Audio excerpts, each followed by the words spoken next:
Guys, welcome to my channel. இன்றைக்கி நம்ம பார்க்க போது சென்னா மசாலா. வாங்க எப்படி செய்யுதுன்னு பார்க்கலாம். 1/2 கிலோ மூக்கல்ல நைட்டே ஊற வச்சு எடுத்து வச்சுருக்கோம். அதை நம்ம இப்போ வேக வைக்கணுங்க. ஒரு 4 விசில் வச்சு வேக வச்சுக்கலாம். 4 தக்காளி எடுத்து வச்சுருக்காங்க. அதை நம்ம பேஸ்ட்டாக அரைச்சிக்கலாம். இப்போ தேங்காய் ஒரு 1/2 மூடி எடுத்து வச்சுருக்கேன். அது கூட ஒரு 4-5 பச்சை மிளகா போட்டுப்போம். ஒரு 10 பல்லு முந்திரி பருப்பு போட்டு இதையும் பேஸ்ட்டாக அரைச்சி வச்சுப்போம். அப்புறமா பார்க்கலாம். அதை அரைச்சிட்டு கூட சேர்த்து காமிக்கிறேன். இப்போ மூக்கல்லே வேக வச்சு வச்சுருக்காங்க. அதோ இந்த பதத்துக்கு இருக்கணுங்க. இப்போ நம்ம என்ன பண்ணுறோம்னா குக்கர்லேருந்து எடுத்து ஒரு 2 கரண்டி மூக்கடலை எடுத்து மிக்ஸி ஜாடியில் போட்டு வேக வச்சதுக்கப்புறமா நான் ஒரு 5 விசில் வச்சு வேக வச்சேங்க. இதையும் நைட்டே ஊற வச்சு இப்போ காலையில் அதை வேக வச்சு உங்கள்கிட்ட காமிக்கிறேன். நான் ஒரு 1/2 கிலோ மூக்கல்ல போட்டு வந்தேங்க. அதில் ஒரு 150 மூக்கல்ல இருக்குங்க. இது ஒரு ஒட்டி வச்சுக்கலாம். இதையும் குறைன்னு ஒட்டிக்கலாம். இப்போது கடாயில் தேவையான எண்ணெய் ஊற்றிக்கலாங்க. அதில் கொஞ்சோண்டு சோம்பு, 2 இலை, அது கூடவே ஒரு 3 தக்காளி வச்சுருக்காங்க.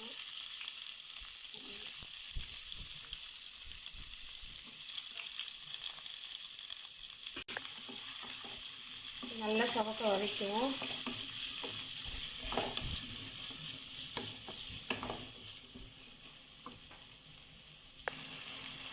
கொஞ்சம் கருவேப்பிலை,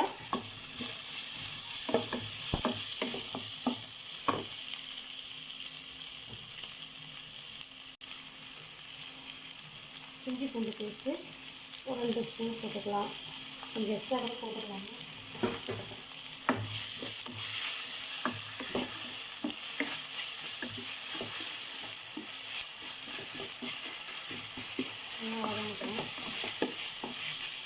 வதக்கணும். இது கூடவே தேவையான அளவு உப்பு போட்டுக்கலாங்க. ரொம்ப நல்லா இருக்குங்க. இது ஆப்பத்துக்கு, பூரிக்கு, இட்லிக்கு எல்லாத்துக்கும் நல்லா இருக்குது.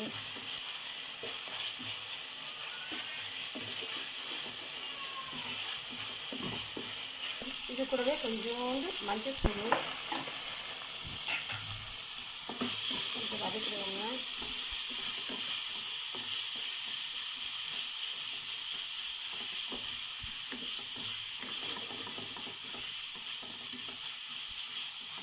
நல்லா பச்சை வாசனை போயிடுச்சு. இப்போது ஒரு 4 தக்காளி அரைச்சி வச்சுருக்காங்க. 1/2 கிலோ மூக்கலுக்கு 4 தக்காளி செய்ய இருக்காங்க. அதை ஊற்றிக்கலாம். இது கூட நல்லா பேஸ்ட்டாக அரைச்சிட்டாங்க. நான் அதே மாதிரி நீங்களும் அரைச்சிக்கலாம்.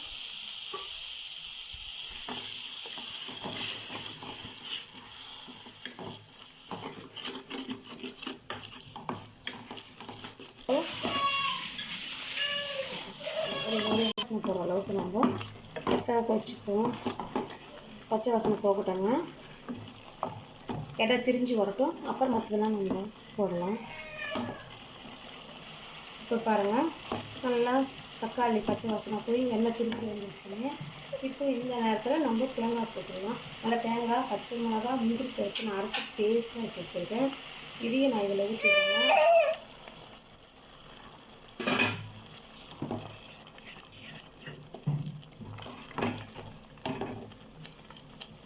வேக வச்சுருக்கோம் மூக்கல்ல, இப்போ வேக வச்சுருக்கீங்க மூக்கல்ல, அதில் ஒரு 150 கிராம் எடுத்து நம்ம பேஸ்ட் ஆக்கி வச்சு குறைன்னு அரைச்சி வச்சுருக்கோம். மீதியே இதில் சென்னா மசாலா போட்டுருந்தாங்க. இதில் ஃபஸ்ட்டு இதை போட்டு நம்ம ரெடி பண்ணுவோம்.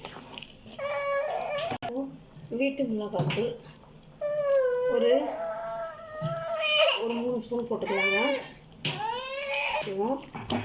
எனக்கு இது கூட சென்னா மசாலா போட்டுருந்தாங்க.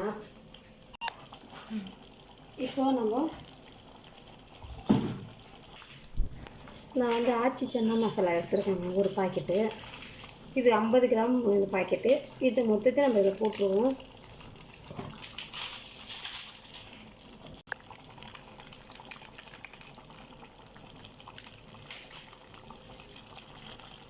இப்போ நம்ம தேங்காய் அரைச்ச கேக்குன்னு வச்சுக்கோ, அதுலேயே தண்ணி எடுத்து கழுவி அப்படியே ஊற்றுறோம்.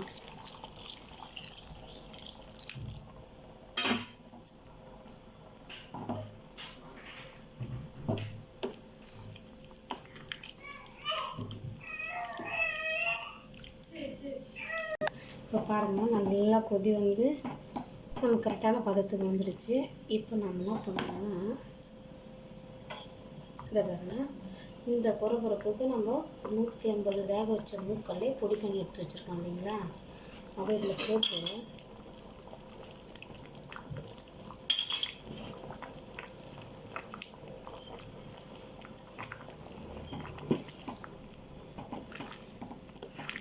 நல்லா சூப்பராக ஆகிடுச்சு. பார்த்தீங்களா, இந்த இப்படி தாங்க இருக்கணும் சன்னா மசாலா. இது சப்பாத்திக்கு, தோசைக்கு, இட்லிக்கு, ஒத்துக்கு சாதத்துக்கு கூட சாப்பிட்றாங்க, நல்லாயிருக்கும். இப்போது நல்லா கொதிக்க ஆரம்பிச்சிச்சுங்க. பாருங்கள், இந்த பதத்துக்கு இருந்தால் தாங்க கரெக்டாக இருக்கும். நான் உங்களுக்கு சேவ் பண்ணி காமிக்கிறேன். இருங்க, கொஞ்சம் நேரம், இன்னும் 2 நிமிஷம் கொதிக்கிட்டேங்க, அப்புறம் காமிக்கிறேன். இப்போ கொத்தமல்லி போட்டு நம்ம இறக்கலைங்க, கரெக்டாக வந்துடுச்சுங்க.